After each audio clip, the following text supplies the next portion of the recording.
शिवरायांनी जी तलवार उचलली होती स्वराज्य स्थापनेची, ती तलवार हे लोक उचलून अख्खा उभा धर्माच्या आणि आडवा जातीच्या माध्यमातून छेद या समाजाच्या हृदयाचा घेतायत. हे होऊ दिलं नाही पाहिजे ही माझी विनंती आहे. मी लढले. बीड जिल्ह्याची निवडणूक आत्ताच पार पडलेली आहे.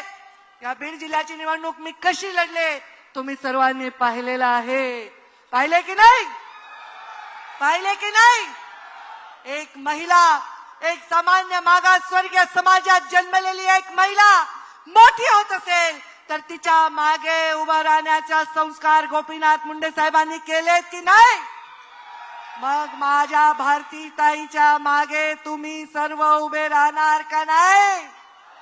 माझी चिंता करायचं कारण नाही. अफवांवर विश्वास ठेवू नका. कारण कुठल्याही माझ्या मागे लागणाऱ्या पालू पदावर नेतृत्व असतं तर 5 वर्ष घरी बसून सुद्धा